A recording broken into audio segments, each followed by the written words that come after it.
Hello and welcome everyone to this brand new section science के फंडे। यहाँ पर हम लोग साइंस के साथ में डील करने वाले हैं। चैप्टर फर्स्ट जो हम ले रहे हैं वो chemical reactions and equations class 10th का चैप्टर नंबर 1 है। तो ये जो लेक्चर होने वाला है ये क्विक रिवीजन लेक्चर होने वाला है। आप लोगों के लिए जो टेस्ट वगैरह आने वाले होंगे उसके लिए फटाफट रिवीजन करने के लिए आप इस वीडियो को बार बार देख सकते हैं। 2 बार आप वीडियो देख लीजिए, उसके बाद आपको इस चैप्टर को बोर्ड से पहले तो मुझे नहीं लगता वापस देखने की जरूरत पड़ेगी। मेरा नाम लक्ष्यराज सिंह है। तो अब हम लोग इस चैप्टर को शुरू करते हैं। सबसे पहले हम लोग जाएंगे इंट्रोडक्शन के लिए। तो इंट्रोडक्शन में जब हम लोग जाएंगे तो हमारे पास में जो पहला टॉपिक आता है वो आता है फिजिकल एंड केमिकल चेंजेस का, कि क्या होते हैं फिजिकल चेंज और क्या होते हैं केमिकल चेंज। तो आइए हम लोग इसे समझते हैं। तो सबसे पहले जिसके बारे में हम बात करने वाले हैं वो है केमिकल चेंज। तो केमिकल चेंजेस क्या है, जिसमें एक या एक से ज्यादा नए सब्सटेंसेस फॉर्म होते हैं। तो ये कैसे होता है ये हम लोग अभी देख लेते हैं। जैसे कॉपर फेरस और कॉपर सल्फेट के रिएक्शन के बारे में हम लोग देखते हैं। तो उसे नीचे कर देता हूं ताकि आप डायग्राम को भी साथ में देख सकें, इससे आपको काफी हेल्प होगी। तो फर्स्ट रिएक्शन हमारे पास में है फेरस और कॉपर सल्फेट की। फेरस इसके अंदर सॉलिड स्टेट में है, फेरस यानी आयरन है Fe, एंड कॉपर सल्फेट का सोल्यूशन है एक्वस फॉर्म में। तो इन दोनों को जब हम लोग रिएक्ट कराते हैं तो फॉर्मेशन होता है फेरस सल्फेट का और कॉपर सॉलिड फॉर्म में आ जाता है। तो आप यहाँ पे ध्यान से देखिए, कॉपर सल्फेट ब्रेक हुआ है तो यहाँ पे क्या हुआ, बॉन्ड का ब्रेकेज। ओके, सेकेंड पॉइंट देखिए, फेरस ने सल्फेट के साथ रिएक्ट करके क्या बनाया है, फेरस सल्फेट। तो बॉन्ड का क्या हुआ है, फॉर्मेशन भी हुआ है। तो ये क्या होगा, एक केमिकल चेंज। तो अब आप मेरे ख्याल से अच्छे समझ गए होंगे कि किस तरीके से बॉन्ड के ब्रेकेज और फॉर्मेशन जो हम रिएक्शन में देख लेते हैं या किसी चेंज में देख लेते हैं तो हम उसे केमिकल चेंज कहते हैं। और जो मुझे सबसे लैंडमार्क एग्जांपल लगता है, जो मैं यूजुअली यूज करता हूं समझाने के लिए इस टॉपिक को, वो ये है। अब आप इस कैंडल को देखिए, ठीक है। तो अब 3 बातें हैं कि बर्निंग ऑफ कैंडल किस टाइप का चेंज है। तो burning of candle physical change भी है और केमिकल चेंज भी है। कैसे, मैं आपको अभी क्लियर कर देता हूँ। जैसे वैक्स है वो बर्न होकर बनाएगी कार्बन डाइऑक्साइड और वाटर वेपर्स। तो ये क्या हो गया, केमिकल चेंज, क्योंकि वैक्स जल गई है और उसका स्टेट भी चेंज हो गया है। और जो सेकेंड चेंज यहाँ पर होता है, आपने देखा होगा हमेशा कैंडल पिघलती है और नीचे कैंडल के यहाँ पे क्या हो जाता है, लिक्विड वैक्स इकट्ठा हो जाता है। तो वो क्या है, वैक्स मेल्ट हो रही है और क्या नीचे बन रहा है, एक वैक्सी लेयर बन जाती है, पूरी लिक्विड स्टेट में वो आ जाती है। तो ये क्या होगा, ये होगा एक फिजिकल चेंज। तो अब आप समझ गए होंगे कैसे बर्निंग ऑफ कैंडल दोनों चीज है। लेकिन अगर आपको कहा जाए कि बर्निंग ऑफ वैक्स, तो ये ना कहना कि हमने तो वीडियो में देखा था कि बर्निंग ऑफ कैंडल तो फिजिकल और केमिकल चेंज दोनों है। लेकिन बर्निंग ऑफ वैक्स क्या है, एक केमिकल चेंज है। और मेल्टिंग ऑफ वैक्स क्या है, केमिकल चेंज है। और ओवरऑल कैंडल की जब हम बर्निंग की बात करते हैं तो उसमें दोनों इवेंट्स इंक्लूड हो जाते हैं। तो ये क्वेश्चन यूजुअली बच्चों को कंपटीशन के एग्जाम्स में भी एनटीएससी वगैरह में कंफ्यूज करने के लिए दिया जाता है। तो आपको स्क्रीन के ऊपर एक अच्छा सा डायग्राम दिख रहा है जिसके अंदर आपको दिख रहा है कि किस तरीके से कॉपर सल्फेट जो है फेरस सल्फेट में चेंज हो चुका है, ब्लू से ग्रीन कलर का हो चुका है, आयरन नेल के ऊपर कॉपर का डिपोजिशन आ चुका है। ये एज सच एक डिस्प्लेसमेंट रिएक्शन है, क्योंकि इसमें आयरन ने कॉपर सल्फेट में से कॉपर को डिस्प्लेस करके बाहर निकाल दिया है और खुद ने फेरस सल्फेट का सोल्यूशन बना लिया है, क्योंकि उसने धक्का दे दिया फेरस ने और फेरस सल्फेट बन गया और कॉपर बेचारा यहाँ पर आकर बैठ गया चुपचाप। तो ये एक डिस्प्लेसमेंट रिएक्शन। इसके बारे में हम लोग और डीप में आगे देख लेंगे कि क्या डिस्प्लेसमेंट रिएक्शन होती है। तो ओवरऑल इस वक्त हमने क्या पढ़ा है, केमिकल चेंज के बारे में, जिसमें बॉन्ड का ब्रेकेज होगा या नए बॉन्ड का फॉर्मेशन होगा। अब हम लोग आगे बढ़ते हैं फिजिकल चेंज की तरफ। वैसे तो मेरे लैंडमार्क एग्जांपल्स आपको समझ में आ ही चुका होगा कि फिजिकल और केमिकल चेंज क्या होता है, लेकिन फिर भी एक बार के लिए हम लोग फिजिकल चेंज को फिर से देख लेते हैं, जिसमें स्टेट का चेंज हो रहा है। जैसे वाटर आइस में कन्वर्ट हो रहा है, तो वाटर अभी भी जैसे लिक्विड स्टेट में था, तब था वो H2O, बाद में जब वो आइस बन गया तो क्या है, फिर भी H2O है, बस उसका स्टेट चेंज हो गया है लिक्विड से सॉलिड में। तो यहाँ पर कोई भी बॉन्ड का ब्रेकेज नहीं हुआ, कोई भी नए बॉन्ड फॉर्म नहीं हुए। तो अब हमें पता कैसे चलेगा कि केमिकल रिएक्शन हो रही है, तो उसके लिए हमारे पास में 5 पैरामीटर्स हैं। एनसीईआरटी में 4 दिए हुए हैं, लेकिन फॉर्मेशन ऑफ प्रेसिपिटेट भी एक इंपॉर्टेंट पैरामीटर होता है। तो ये ऐसे के ऐसे क्वेश्चन में आपसे पूछ लिए जाते हैं, तो ये बहुत ही इंपॉर्टेंट है। Evolution of gas, change in temperature, formation of precipitate, change in colour and state.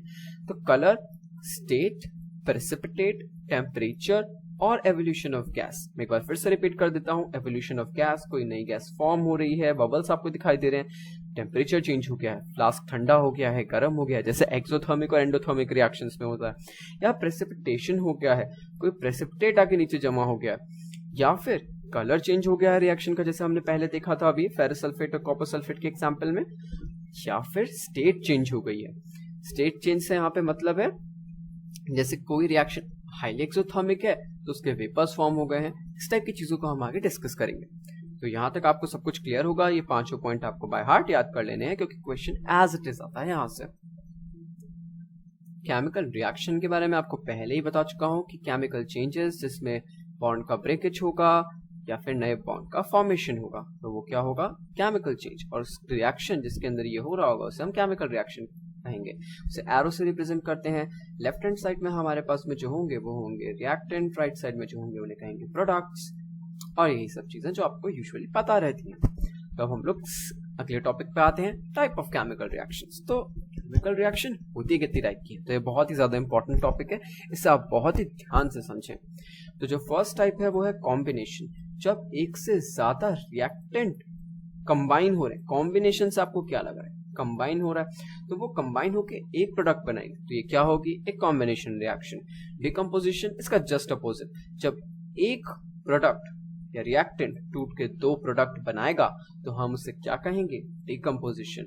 अब ऐसे ही एंडोथर्मिक, थर्मिक का मतलब हीट, एंडो का मतलब अंदर, तो हीट अंदर यानी कि हीट एब्सॉर्ब हुई है या एनर्जी एब्सॉर्ब हुई है, एंडोथर्मिक। एक्सो मतलब बाहर, थर्मिक मतलब हीट या एनर्जी, तो एक्सोथर्मिक का मतलब है कि हीट इवॉल्व हुई है।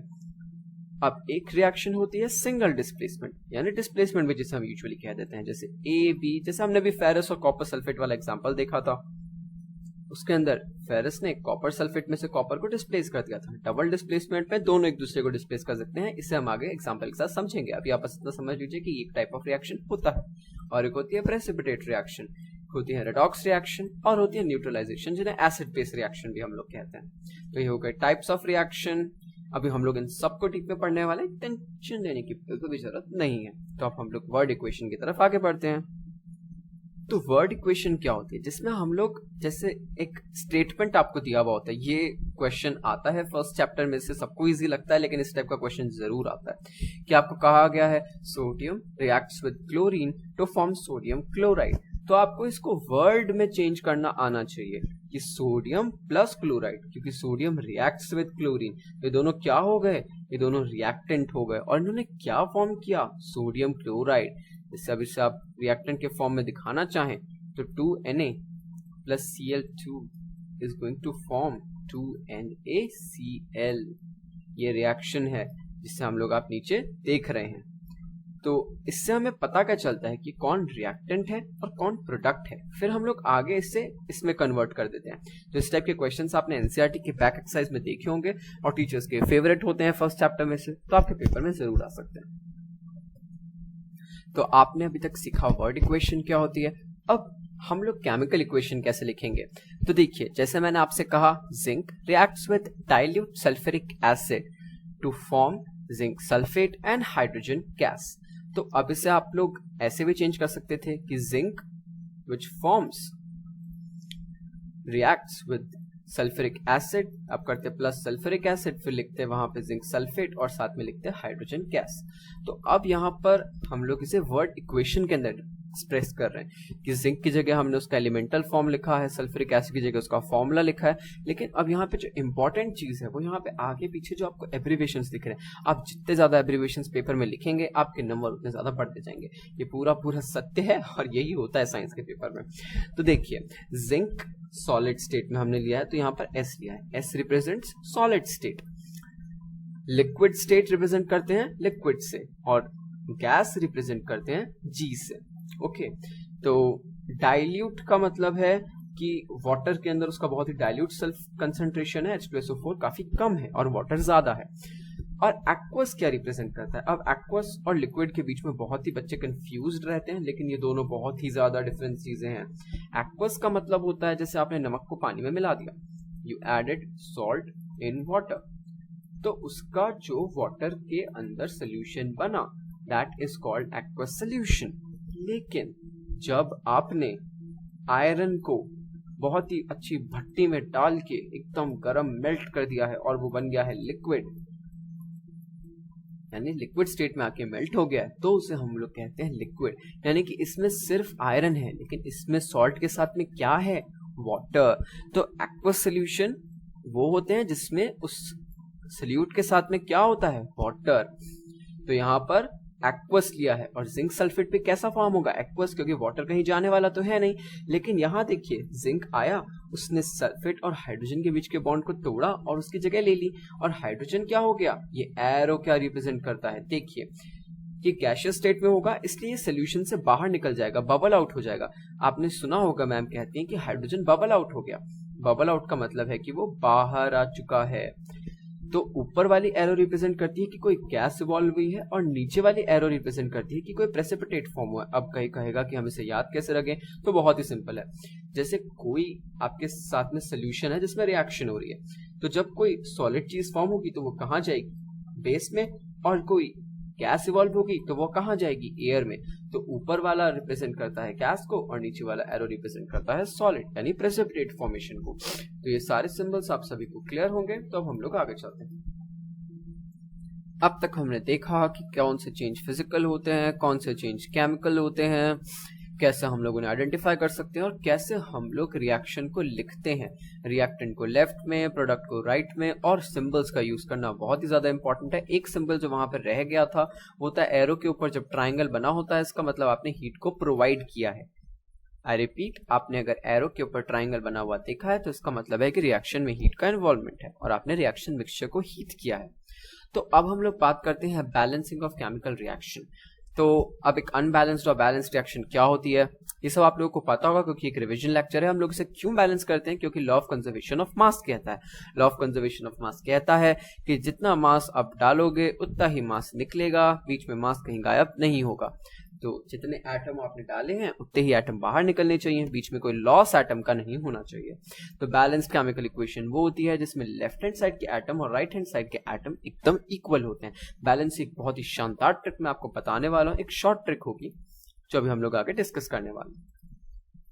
तो बैलेंसिंग के लिए जो हम लोग मेथड यूज करते हैं उसे हम बोलते हैं हिट एंड ट्रायल मेथड। वैसे कोई पूछने वाला नहीं है, लेकिन कोई भूला भटका आपसे पूछ ले तो आप बता दीजिएगा, हिट एंड ट्रायल मेथड हम यूज करते हैं। तो यूजुअली आपको टीचर्स कहेंगी कि टेबल बनाइए, इधर आप लेफ्ट हैंड साइड के नंबर लिखिए, उधर राइट हैंड का लिखिए, उसे इक्वल कीजिए।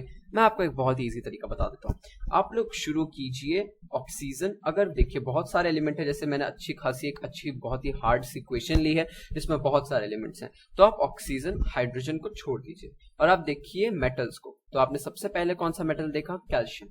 और ऐसा एलिमेंट देखिए जो कि सिर्फ एक साइड में एक ही प्रोडक्ट में हो, ताकि उसको आप दोनों साइड में इक्वेट कर सकें। तो जैसे कैल्शियम यहाँ पर एक ही चीज में है दोनों साइड में से, तो यहाँ पर 3 कैल्शियम है, तो आप इसके आगे 1 लिख दीजिए। आप इसे बेस बना रहे हैं, तो अब जो 3 कैल्शियम है आप यहाँ पे बिना सोचे समझे 3 लिख दीजिए।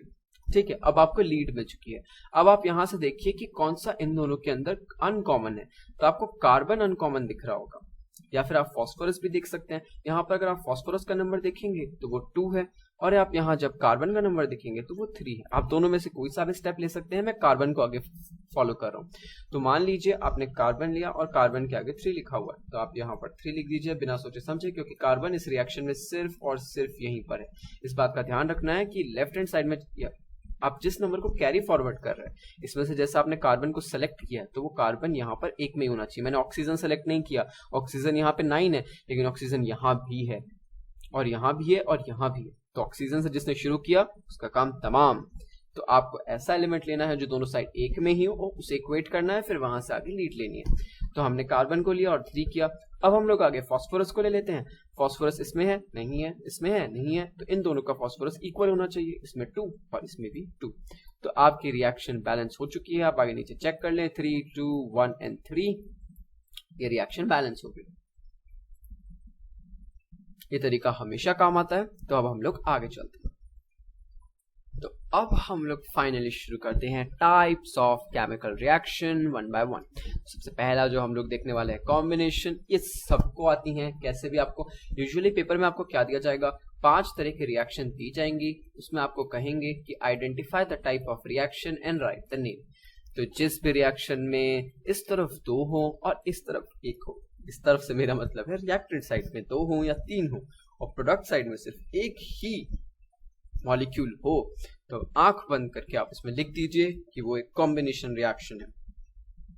तो जैसे यहाँ पर कंपाउंड एलिमेंट और एलिमेंट के रिएक्शन से कंपाउंड बन रहा है, या फिर कंपाउंड और एलिमेंट से एक कंपाउंड बन रहा है, या कंपाउंड और कंपाउंड से कंपाउंड बन रहा है, जो भी है कुल मिला के आपको इतना ध्यान रखना है कि 2 या 3 रिएक्टेंट हो और प्रोडक्ट एक ही हो, तो वो क्या होगी, एक कॉम्बिनेशन रिएक्शन। तो अब हम लोग आगे चलते हैं डीकंपोजिशन रिएक्शन। देखिए अब डीकंपोजिशन रिएक्शन एनसीईआरटी में बहुत ही एम्बिगुअस तरीके से दी हुई है, मैं आपको बहुत ही अच्छे से समझाऊंगा। तो डीकंपोजिशन रिएक्शन में 3 टाइप की आती हैं, हीट से, लाइट से और इलेक्ट्रिसिटी से। ये जस्ट अपोजिट होगा कॉम्बिनेशन रिएक्शन का। कॉम्बिनेशन में 2 से 1 बनता है, कंबाइन कॉम्बिनेशन में आपको क्या दिख रहा है, कंबाइन, तो कंबाइन होके एक प्रोडक्ट वो बना लेते हैं। डीकंपोज यानी कि ब्रेक डाउन, तो इसमें ब्रेक डाउन होगा। अब लेकिन एजेंट 3 हो सकते हैं, या तो हीट से या लाइट से या इलेक्ट्रिसिटी से, जिससे 2 या 2 से ज्यादा प्रोडक्ट्स में वो ब्रेक हो जाएगा।